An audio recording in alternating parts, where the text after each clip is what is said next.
Assalamualaikum warahmatullahi wabarakatuh. Halo para mahasiswa yang di Bandung. Selamat datang di podcast kita, yaitu tempat ngobrol santai mahasiswa. Saya Dira Amelia selaku host pada podcast kali ini dan juga ditemani oleh Teh Anissa Aulianiyati, yaitu mahasiswi Universitas Jati Bandung, Prodi Manajemen Haji dan Umroh. Langsung saja kita sapa. Halo Teh Aul. Halo, kabarnya? Alhamdulillah baik. Oke nih Teh Aul, podcast kita kali ini yaitu temanya tuh strategi atau cara menyelesaikan skripsi nih.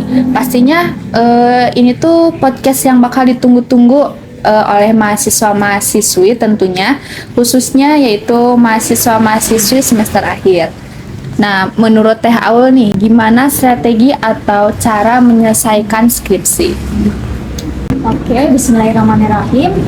Sebelumnya saya ucapkan terima kasih kepada Teh Dila karena telah mengundang saya sebagai narasumber, dan tentunya untuk teman-teman yang sedang menonton podcast ini, semoga apa yang saya share ini bisa bermanfaat.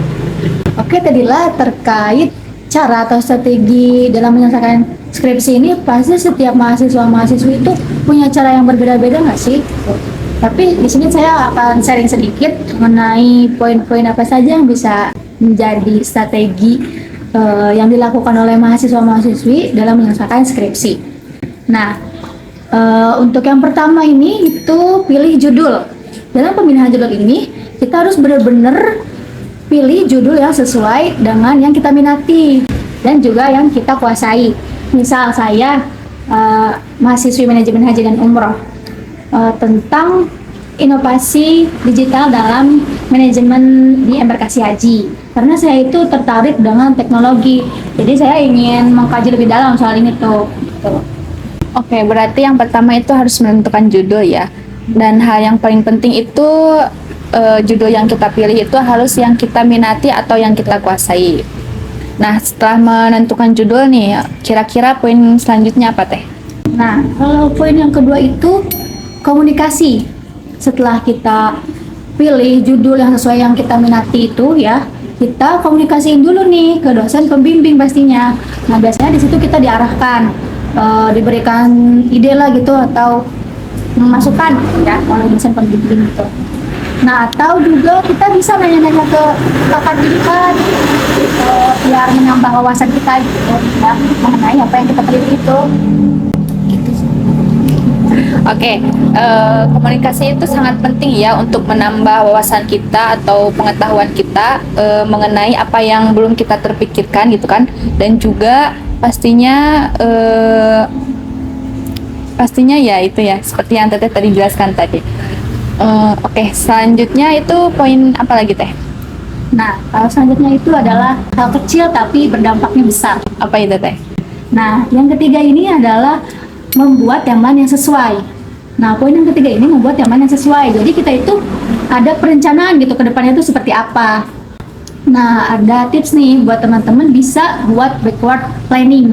Jadi kita tuh nentuin dulu nih apa sih target akhirnya itu kayak gimana. Misal kapan nih kita selesai apa itu namanya bab terakhir gitu, atau kapan nih target kita sidang gitu. Nah, habis itu kita mundurin nih kapan nih buat bab 1, bab 2 dan seterusnya sampai selesai gitu. Oke.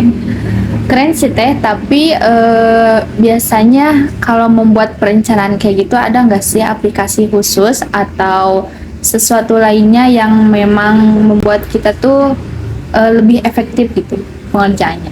Tentunya ada ya. Kita bisa pakai Google Calendar, terus Trello, Notion, dan masih banyak lainnya itu. Atau kita juga bisa membuat journaling sebagai bentuk fisiknya itu. Jadi setiap minggunya tuh kita bisa cek progres, evaluasi diri, dan yang paling penting itu konsisten sih. Walaupun sedikit tapi kita maju terus.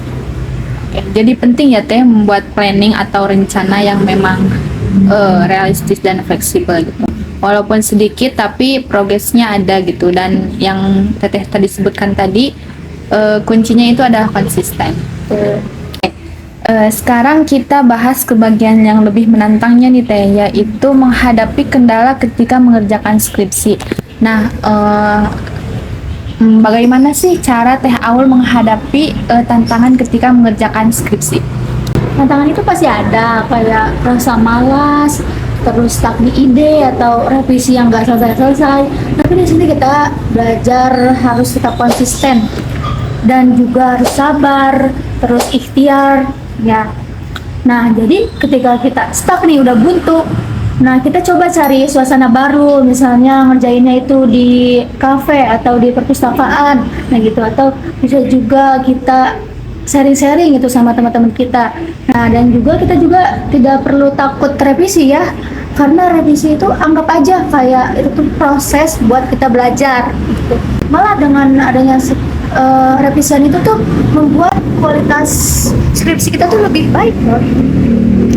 Masya Allah. Jadi buat teman-teman yang lagi stres nih karena revisian, ingetnya itu kalau itu tuh proses menuju kesuksesan, proses menuju kelulusan gitu ya. Jadi tetap semangat dan jangan menyerah. Oke, mungkin lanjut ke pertanyaan berikutnya ya Teh. Mungkin Teh Aul bisa nih kasih tips sumber daya apa aja sih yang bisa digunakan atau dimanfaatkan oleh mahasiswa-mahasiswi ketika mengerjakan skripsi.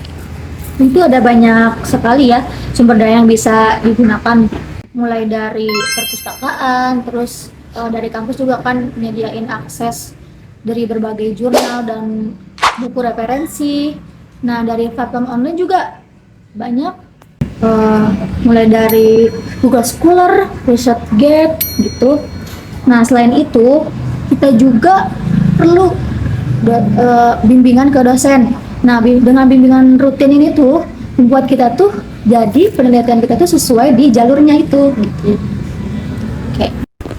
Oke, mungkin pertanyaan terakhir kali ya Teh, sekaligus statement closing pada podcast kita kali ini. Apa sih yang memotivasi Teh Aul gitu sehingga begitu semangat dan ambis banget gitu buat mengerjakan skripsi ini? Pertanyaannya cukup menarik nih. Pastinya banyak sekali ya hal-hal yang menjadi motivasi, baik itu internal ataupun eksternal. Tapi kalau misalnya diceritain di sini pasti bakal panjang banget sih. Jadi saya akan memberikan kutipan, semoga bisa memotivasi teman-teman dalam proses menuntut ilmu, khususnya dalam menyelesaikan skripsi.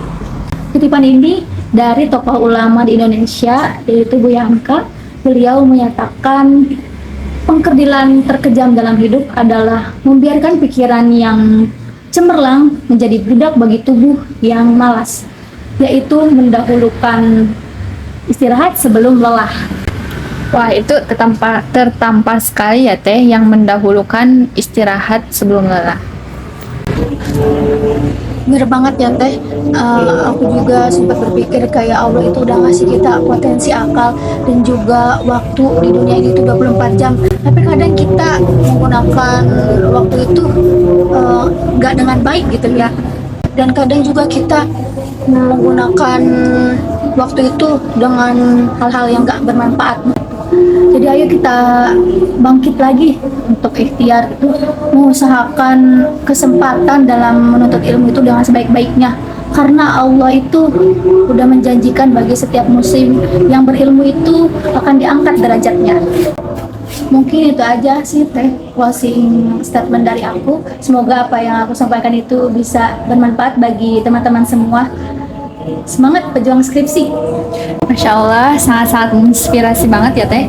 Kadang kutipan itu terlihat biasa aja, tapi bisa jadi luar biasa karena membawa ke arah yang lebih baik bagi pembacanya gitu. Semoga teman-teman yang menonton podcast ini bisa termotivasi, terinspirasi, dan juga semakin semangat dalam menuntut ilmunya, dan terutama untuk mahasiswa-mahasiswi semakin semangat lagi untuk mengerjakan skripsinya. Oke teman-teman, itu dia pembahasan kita kali ini mengenai strategi menyelesaikan skripsi. Terima kasih kepada narasumber atas waktu dan juga ilmunya, dan juga kepada para penonton podcast kita kali ini. Terima kasih karena sudah menemani kita dari terang hingga gelap. Saya Dila Amelia. Wassalamualaikum warahmatullahi wabarakatuh.